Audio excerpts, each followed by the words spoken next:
تو یہ رشتے کی وجہ سے واجب نہیں ہوئی ہے۔ اس لیے کہ میں نے آپ کی خدمت میں بات عرض کی تھی کہ پروردگار عالم جب کسی کی تعظیم کا حکم دیتا ہے تو وہ رشتوں کو بنیاد نہیں بناتا ہے، اس لیے کہ اس نے جب جناب آدم کی تعظیم کرائی تھی تو فرمایا تھا انی جاعل فی الارض خلیفہ، میں روئے زمین پر خلیفہ بنا رہا ہوں، یعنی تعظیم آدم کا سبب خلافت کو بنایا گیا بلکہ رشتے کو نہیں بنایا گیا۔ اب اسی طریقے سے رسول جو اہل بیت کا احترام کر رہے ہیں وہ رشتے کو بنیاد نہیں بنا رہے ہیں بلکہ عہدوں کو بنیاد بنا رہے ہیں۔ بس سیدہ کا احترام ہو رہا ہے وہ رشتے کی وجہ سے نہیں ہو رہا ہے بلکہ عصمت کی وجہ سے ہو رہا ہے۔ مولا کائنات کا جو احترام ہو رہا ہے وہ بھائی ہونے کی وجہ سے نہیں ہو رہا ہے بلکہ ولی ہونے کی وجہ سے ہو رہا ہے۔ حسن و حسین کا جو احترام ہو رہا ہے وہ نواسے ہونے کی وجہ سے نہیں ہے بلکہ امام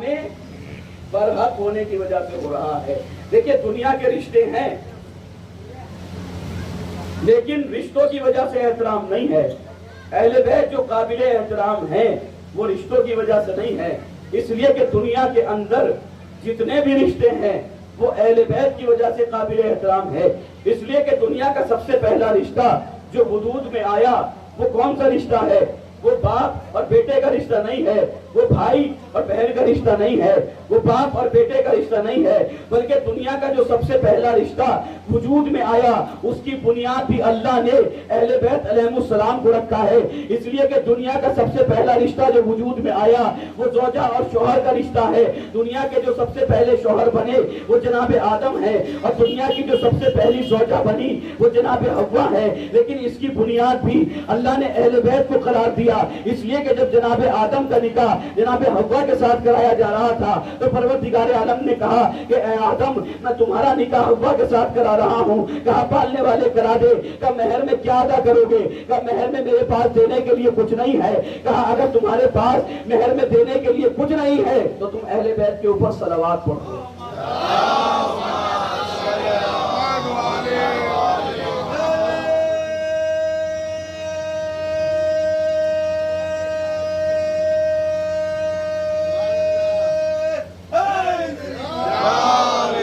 تم اہل بیت کے اوپر صلوات پڑھو، اس لیے کہ پروردگار عالم نے کہا کہ میں تمہارا نکاح کرا رہا ہوں۔ دیکھیں یہ پیغام ہے کہ اہل بیت کی وجہ سے نکاح ہوا ہے، اہل بیت کی وجہ سے رشتے ہوئے ہیں، اہل بیت رشتوں کی وجہ سے محترم نہیں ہوئے ہیں۔ اہل بیت اس لیے محترم نہیں ہے کہ رسول کے گھرانے والے ہیں، اس لیے محترم نہیں ہے کہ فاطمہ رسول کی بیٹی ہے، اس لیے محترم نہیں ہے کہ علی نبی کے داماد ہے، اس لیے محترم نہیں ہے کہ حسنین نبی کے نواسے ہیں، اس لیے کہ دنیا میں جتنے بھی رشتے ہیں وہ اہل بیت کی وجہ سے محترم ہے۔ بھائی دیکھیے اگر اہل بیت اس زمانے میں نہیں تھے تو جناب آدم کو معلوم کرنا چاہیے تھا کہ پالنے والے یہ کس کے اوپر صلوات پڑھوا رہا ہے، تو یہ جناب آدم نے صلوات پڑھ دی۔ یہ صلوات خالی صلوات نہیں ہے بلکہ اہل بیت کے وجود کی دلیل صلوات ہے۔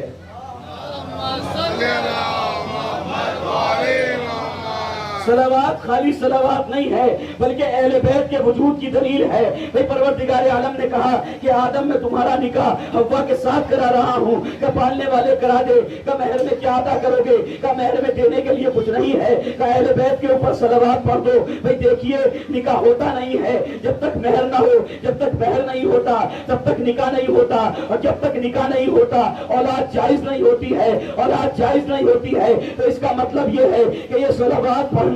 خالی شیعہ ہونے کی دلیل نہیں ہے بلکہ صلوات پڑھنا حلال زادہ ہونے کی دلیل ہے۔ صلوات پڑھیں، بکری ہوئی نہ پڑھیں بلکہ مل کے پڑھیں، صلوات پڑھیں۔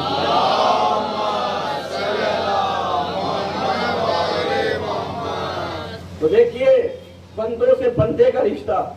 بغیر اہل بیت کے مکمل نہیں ہوتا ہے۔ دیکھیے دنیا کے اندر دو طرح کے رشتے ہوتے ہیں، ایک بندے سے بندے کا رشتہ ہوتا ہے، ایک بندے سے اللہ کا رشتہ ہوتا ہے۔ جو بندے سے بندے کا رشتہ ہے وہ بھی اہل بیت کے بغیر مکمل نہیں، اور جو بندے سے اللہ کا رشتہ ہے وہ بھی بغیر اہل بیت کے مکمل نہیں۔ اس لیے کہ پروردگار عالم نے قانون بتایا، بندے سے بندے کے رشتے کا نام نکاح ہے اور بندے سے اللہ کے رشتے کا نام نماز ہے۔ نہ بندے سے بندے کا رشتہ بغیر اہل بیت کے مکمل ہوگا، نہ بندے سے اللہ کا رشتہ بغیر اہل بیت کے مکمل ہوگا۔ اس لیے نکاح کی شرط بھی صلوات ہے اور نماز کی شرط بھی صلوات ہے۔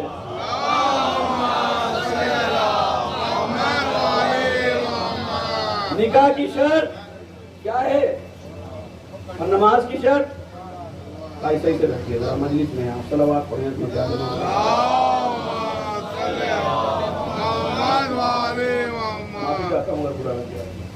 دیکھیے بندے سے بندے کے رشتے کا نام نکاح ہے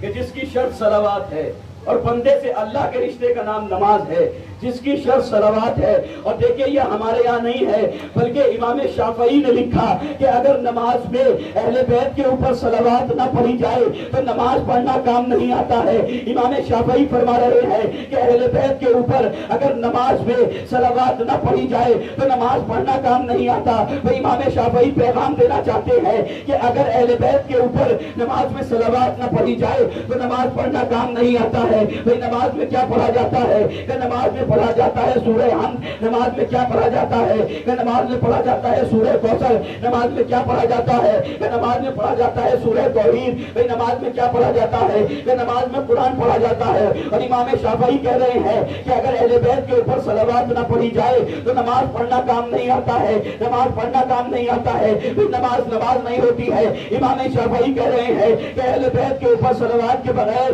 نماز نہیں رہتی ہے یعنی قرآن پڑھنا کام نہیں آتا ہے تو مجھے جملہ کہنے دیجئے بھئی جب اہل بیت کے بغیر قرآن کام نہیں آتا ہے تو اہل بیت کے بغیر اسلام کیسے کام آ جائے گا صلوات پڑھیں عظمت آل محمد امام شافعی نے فرمایا کہ اہل بیت کے اوپر اگر نماز میں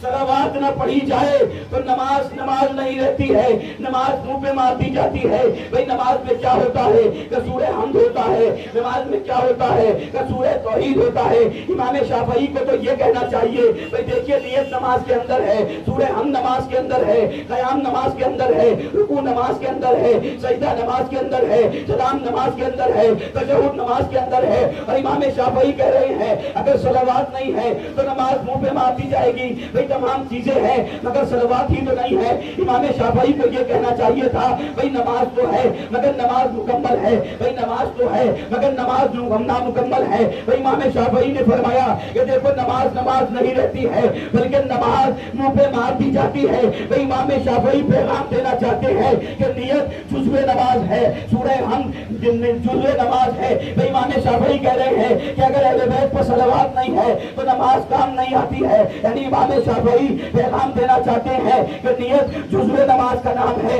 کل نماز کا نام نہیں ہے سورہ حمد جزو نماز کا نام ہے کل نماز کا نام نہیں ہے رکوع جزو نماز کا نام ہے کل نماز کا نام نہیں ہے قیام جزو نماز کا نام ہے کل نماز کا نام نہیں ہے سجدہ جزو نماز کا نام ہے کل نماز کا نام نہیں ہے قیام جزو نماز کا نام ہے کل نماز کا نام نہیں ہے تشہد جزو نماز کا نام ہے کل نماز کا نام نہیں ہے سلام جزو نماز کا نام ہے کل نماز کا نام نہیں ہے سلام جزو نماز کا نام ہے کل نماز کا نام نہیں ہے بھئی امام شافعی بتانا چاہتے ہیں کہ یہ تمام چیزیں جزو نماز ہے صلوات جزو نماز نہیں ہے بلکہ کل نماز ہے صلوات پڑھیں عظمت آل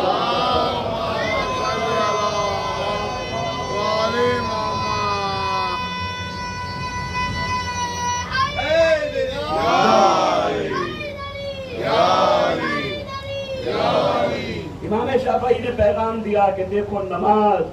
بغیر اہل بیت کے قابل قبول نہیں ہوتی ہے تو جب نماز بغیر اہل بیت کے قابل قبول نہیں ہے تو دین کے اور عمل بغیر اہل بیت کے کیسے قابل قبول ہو جائیں گے بس عزیزان محترم یہی اہل بیت کا گھرانہ ہے کہ جس کے اوپر مظالم ڈھائے گئے جس کے اوپر ظلم کا نشانہ بنایا گیا اور کربلا کے میدان میں 3 روز کا بھوکا پیاسا شہید کر دیا گیا جزاک اللہ عزیزانو آپ رونے کے لیے آمادہ ہیں خدا آپ کو کوئی غم نہ دے سوائے غم اہل بیت کے عزیزانو آج 8 محرم آ گئی ہے اور آپ کے یہاں بھی آپ پر ماتم کیا جائے گا دیکھیں یہ آگ کا ماتم اس منظر کی شبیہ ہے کہ جب امام حسین کربلا کے میدان میں جناب علی اصغر کو لے کر پہنچے ہیں اور یہ کہا ہے کہ میں تم سے اپنے لیے پانی مانگنے نہیں آیا ہوں بلکہ یہ 6 ماہ کا بچہ پیاسا ہے تم اسے پانی پلا دو تم اسے پانی دے دو حضرت امام حسین نے کربلا کی جلتی ہوئی ریت پر جناب علی اصغر کو لٹا دیا ہے یہی آگ کا ماتم اس منظر کی شبیہ ہے جو امام حسین نے کربلا کے میدان میں جناب علی اصغر کے ساتھ پیش کیا ہے حضرت مصائب جناب علی اصغر کر کے نہیں پڑھنے ہیں، اس لیے کہ علم مبارک بلند کیا جائے گا اور علم مبارک بلند کیا جائے گا۔ علم منصوب ہے مولا پاس علمدار سے۔ حضرت کربلا کے میدان میں جب بازار شہادت گرم ہوا ہے تو مولا پاس علمدار اپنے آقا کی خدمت میں آتے ہیں اور آنے کے بعد کہتے ہیں آقا، اے آقا کیا مجھے مرنے کی اجازت ہے؟ اے آقا کیا مجھے مرنے کی اجازت ہے؟ حضرت حسین فرماتے ہیں بھیا عباس، ارے تم تو میرے لشکر کے علمبردار ہو، میں تمہیں کیسے اجازت دے سکتا ہوں؟ عباس نے کہا اے آقا وہ لشکر کہاں رہا ہے جس کی عباس علمبرداری کیا کرتا تھا؟ حضرت جب زیادہ اصرار عباس نے کیا تو امام حسین کہتے ہیں بھیا عباس ذرا خیمے میں جاؤ اور خیمے میں جانے کے بعد سکینہ کا مشکیزہ لے کر آؤ۔ حضرت سکینہ کا مشکیزہ لیا، امام حسین کی خدمت میں آئے۔ امام حسین نے کہا بھیا عباس ارے ذرا اپنا علم جھکا دیجئے، حضرت عباس کے مصائب ہیں، شرما کر نہ روئیے گا، اس لیے عباس کے جب مصائب ہوا کرے تو مصائب پر رویا بھی کرے اور ماتم بھی کرے، اس لیے کہ کربلا کے جتنے شہید ہیں وہ ماتم کر سکتے ہیں لیکن عباس ارے کسی پر ماتم نہیں کر سکتے ہیں، اس لیے کہ ماتم کے لیے ہاتھوں کا ہونا شرط ہے۔ عباس کے ہاتھ ارے کربلا کے میدان میں منقطع کر دیے گئے، حضرت علم کو جھکایا گیا، جیسے ہی علم جھکایا علم کے اوپر لکھا تھا نصر من اللہ و فتح قریب، ارے امام حسین نے اسے کہا تھا اور اس پر لکھتے ہیں انا للہ وَإِنَّا إِلَيْهِ رَاجِعُونَ۔ حضرت عباس کو اجازت ملی، عباس کی تلوار لی، ایک ٹوٹا ہوا نیزہ دیا، عباس کربلا کے میدان کی جانب چلے، جناب علی اکبر کو بلایا گیا، کہا بیٹا علی اکبر ارے عباس کے جانے سے حسین کو دکھائی نہیں دیتا ہے، اے بیٹا علی اکبر ارے ذرا کربلا کا منظر بتاتے رہنا کہ کیا ہو رہا ہے۔ عباس کربلا کے میدان کی جانب چلے، حضرت علی اکبر کہتے بابا علم تیزی سے فرات کی جانب جا رہا ہے، اے بابا علم نشیب میں جا رہا ہے۔ حسین نے شکر کا سجدہ ادا کیا، اس کے بعد کہتے بابا علم بلند ہو رہا ہے، حسین نے شکر ادا کیا۔ اچانک سے علی اکبر کی چیخیں نکل گئی، اے بابا ارے علم نے دائیں سے بائیں کو گردش لی۔ حسین نے کہا پالنے والے ارے میرے دائیں بازو کی خیر۔ اس کے بعد علی اکبر نے کہا اے بابا علم نے بائیں سے دائیں کو گردش لی، کہا میرے بائیں بازو کی خیر۔ علی اکبر کی چیخیں نکلی، علی اکبر گر گئے، کہا بابا علم نظر نہیں آتا ہے، ایسا لگ رہا ہے جیسے چچا عباس کا علم گر گیا ہے۔ حضرت عباس نے آخری وقت میں سلام کیا، اے آقا میرا آخری سلام لیجئے۔ حضرت حسین عباس کے قریب پہنچے، کیا دیکھا کہ عباس نے ایک ہاتھ سے سلام کیا، کہا بھیا عباس ارے ایک ہاتھ سے سلام کر رہے ہو، یہ کیا وجہ ہے؟ کہا آقا ارے ایک ہاتھ سے خون صاف کر رہا ہوں، ایک ہاتھ میں تیر لگ چکا ہے۔ اے آقا جب دنیا میں آیا تھا جب آپ کی زیارت کی تھی، اب تمنا یہ ہے کہ جب اس دنیا سے جاؤ تو آپ کی زیارت کروں۔ حضرت حسین نے خون صاف کیا، کہا بھیا عباس ارے اپنی تمنا بیان فرما دی، ارے ہماری تمنا نہیں پوچھو گے؟ کہا آقا فرمائیے، کہا جب سے اس دنیا میں آئے ہو ارے ہمیں آقا کہا ہے کبھی بھائی نہیں کہا، اے عباس ذرا بھائی کہہ دو۔ حضرت حسین کی فرمائش پہ عباس نے بھائی کہا، ارے قیامت کا منظر ہو گیا۔ میرا دل کہتا ہے ارے شہزادی زینب نے کہا ہوگا اے بھیا حسین ارے آپ نے تو بھائی کہلا لیا مگر زینب کا بھی آپ نے تو بھائی کہلایا، مگر زینب کی تمنا رہ گئی کہ عباس ارے زینب کو کبھی بہن کہہ کے خطاب کرے۔ جزاک اللہ جزاک اللہ۔ عباس سے باتیں کر رہے ہیں اور کہتے ہیں بھیا عباس کوئی تمنا ہے؟ کہا آقا ایک تمنا یہ تھی کہ آپ کی زیارت ہو جائے اور دوسری تمنا یہ ہے کہ آقا عباس کا لاشا خیمے میں نہ لے جائیے گا، ارے سکینہ سے وعدہ کیا تھا مگر عباس شرمندہ ہے۔ حضرت عباس کی تمنا کے مطابق امام حسین نے علم لیا، علم لینے کے بعد خیمے کی جانب چلے، ارے جیسے ہی خیمے کی طرف علم بڑھنے لگا سکینہ نے بچوں کو بلایا، کہا دیکھو میرا چچا پانی لے کر آ گیا ہے۔ اب کیا منظر دیکھا کہ علم آیا ہے مگر علمدار نہیں آیا۔ سکینہ بابا سے نکل گئی، اے بابا ارے میرا چچا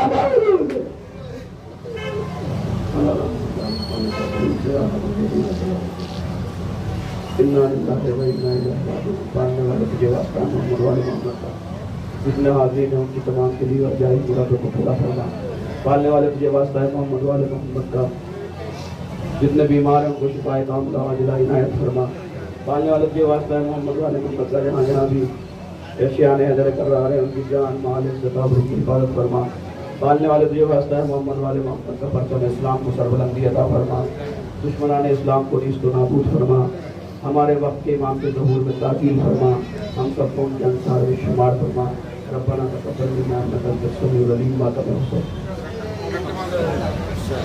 حسین